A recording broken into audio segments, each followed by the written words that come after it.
Imaginez un monde où la monnaie que vous utilisez aujourd'hui ne vaudra peut-être plus rien demain. Imaginez un système où votre compte en banque peut être bloqué en un clic, où votre argent ne vous appartient pas vraiment. Maintenant, imaginez une monnaie qui n'appartient à aucun gouvernement, une monnaie impossible à falsifier, une monnaie dont la quantité est strictement limitée et dont la valeur, année après année, attire de plus en plus de personnes. Cette monnaie existe, elle s'appelle Bitcoin, et ce que vous allez découvrir dans les prochaines minutes pourrait changer à jamais la façon dont vous voyez l'argent, et surtout, comment vous pourriez en profiter.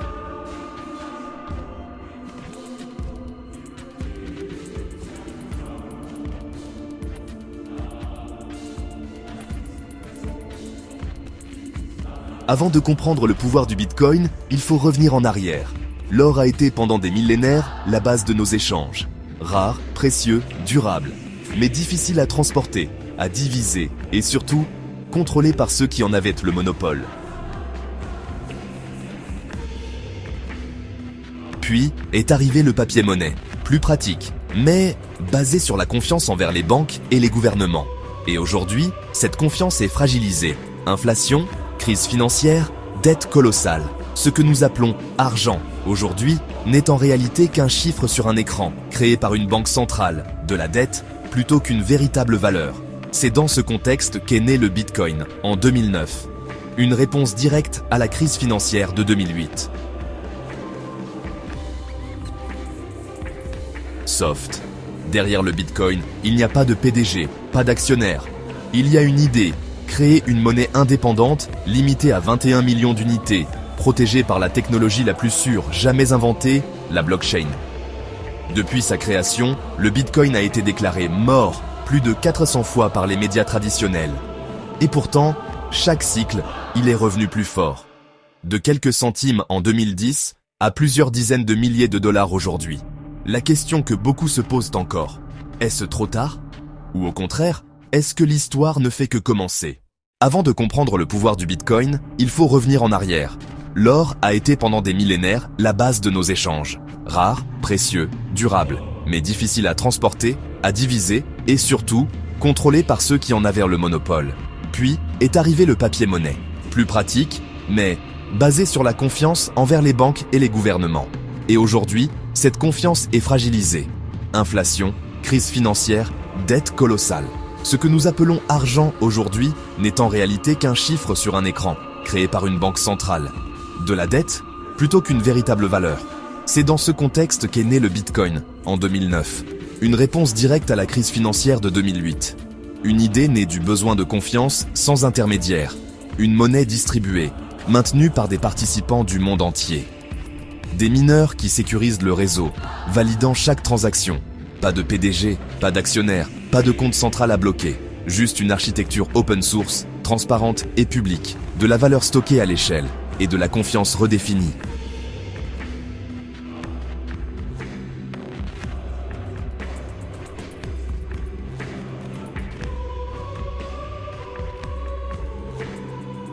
Ce qui était rare et tangible est devenu numérique et contrôlé. Le Bitcoin propose une alternative différente.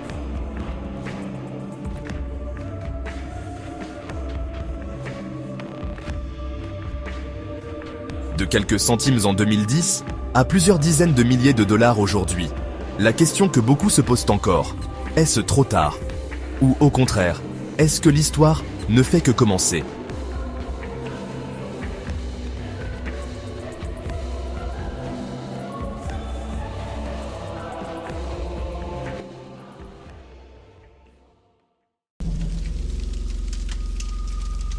Derrière le Bitcoin, il n'y a pas de PDG, pas d'actionnaire.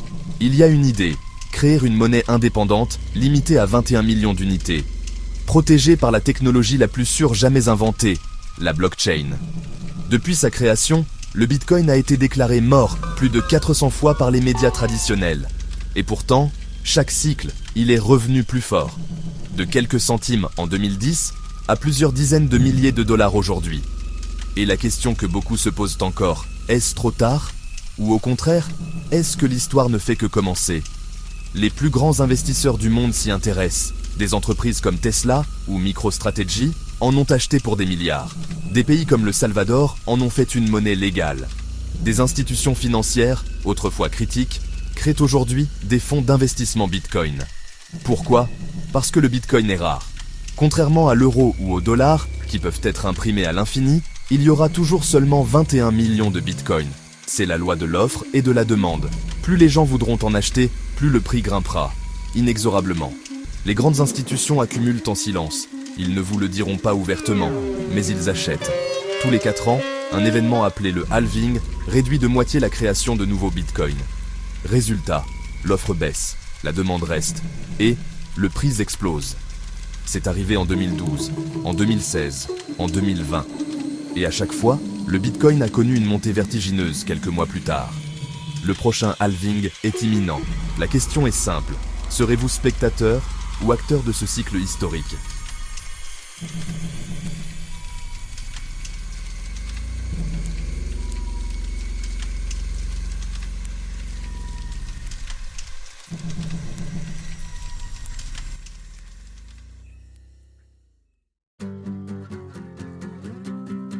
Les plus grands investisseurs du monde s'y intéressent. Des entreprises comme Tesla ou MicroStrategy en ont acheté pour des milliards. Des pays comme le Salvador en ont fait une monnaie légale. Des institutions financières, autrefois critiques, créent aujourd'hui des fonds d'investissement Bitcoin. Pourquoi ? Parce que le Bitcoin est rare. Contrairement à l'euro ou au dollar, qui peuvent être imprimés à l'infini, il y aura toujours seulement 21 millions de Bitcoin. C'est la loi de l'offre et de la demande. Plus les gens voudront en acheter, plus le prix grimpera, inexorablement. Les grandes fortunes et institutions accumulent silencieusement. Est-ce risqué? Oui, comme tout investissement. Mais le risque le plus grand, c'est de ne pas être exposé du tout. Ceux qui ont acheté et gardé, ODL, ont toujours été gagnants. Les corrections font peur, mais elles sont toujours suivies d'une reprise encore plus forte. Parce que pendant que certains doutent, d'autres construisent. Les banques, les fonds, les entreprises, ils accumulent. Et un jour, il sera peut-être trop tard pour entrer au même prix.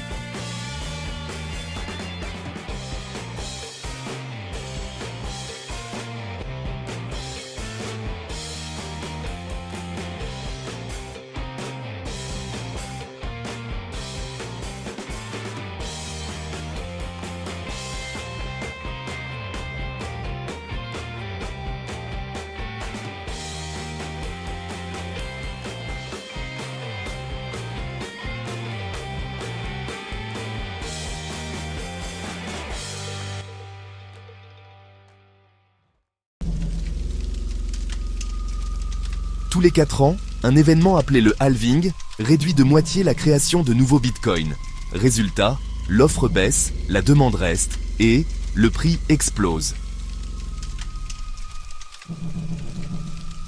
C'est arrivé en 2012, en 2016, en 2020. Et à chaque fois, le bitcoin a connu une montée vertigineuse quelques mois plus tard.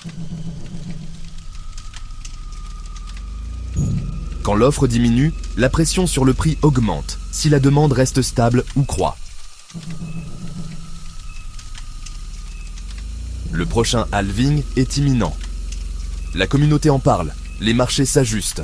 La question est simple, serez-vous spectateur ou acteur de ce cycle historique? Il y a un risque, il y a aussi une opportunité.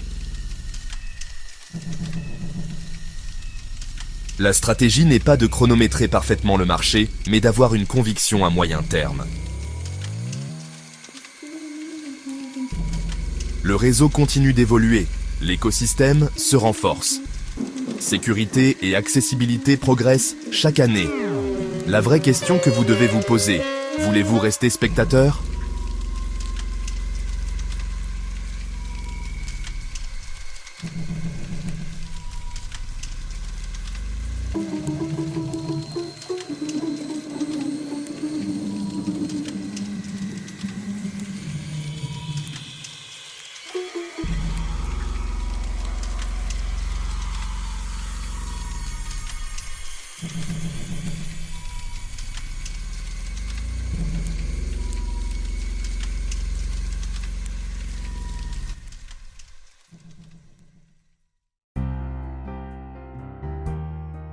Le Bitcoin n'est pas un ticket de loterie.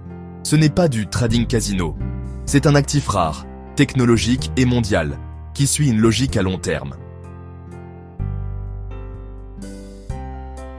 À moyen terme, 3 à 5 ans, l'histoire est claire. Ceux qui ont acheté et gardé, ODL, ont toujours été gagnants. Les corrections font peur, mais elles sont toujours suivies d'une reprise encore plus forte.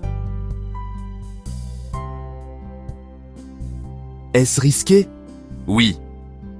Comme tout investissement. Mais le risque le plus grand, c'est de ne pas être exposé du tout. Parce que pendant que certains doutent, d'autres construisent. Les banques, les fonds, les entreprises. Ils ne vous le diront pas ouvertement, mais ils accumulent.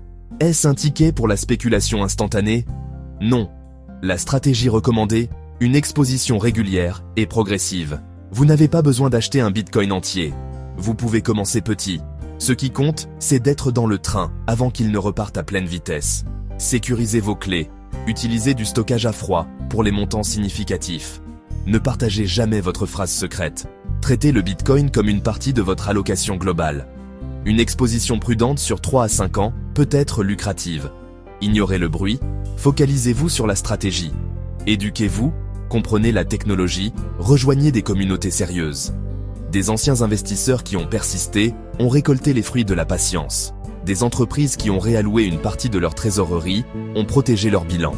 Si vous êtes sceptique, faites vos propres recherches et prenez conseil professionnel. Commencez par les fondamentaux. À moyen terme, la logique d'un actif rare et mondial reste cohérente. L'écosystème mûrit, réduisant certains risques systémiques. Voici 3 étapes simples pour débuter. Se renseigner, sécuriser, investir progressivement.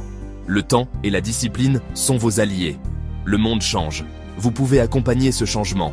Ce n'est pas garanti, mais l'histoire penche pour ceux qui préparent leur place.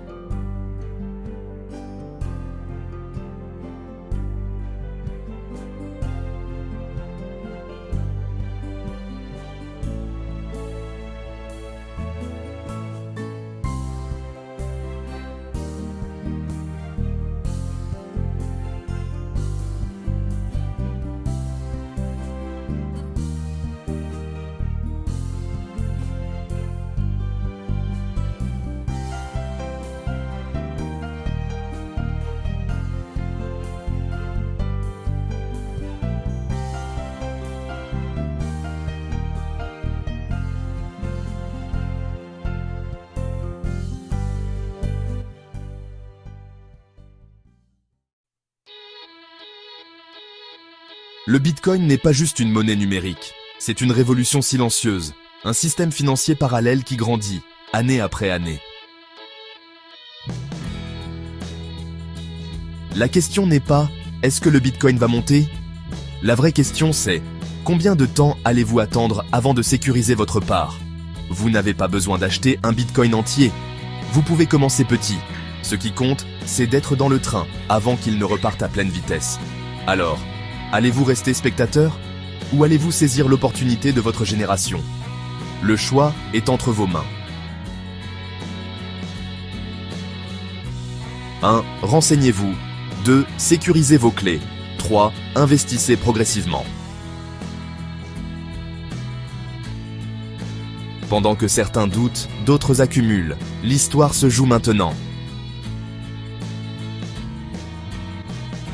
Si vous voulez approfondir, abonnez-vous et regardez nos guides pratiques pour débuter en toute sécurité. Liens et ressources dans la description. Le Bitcoin pourrait être l'opportunité de votre génération. Le choix est entre vos mains. Nous ne donnons pas de conseils financiers personnalisés. Informez-vous.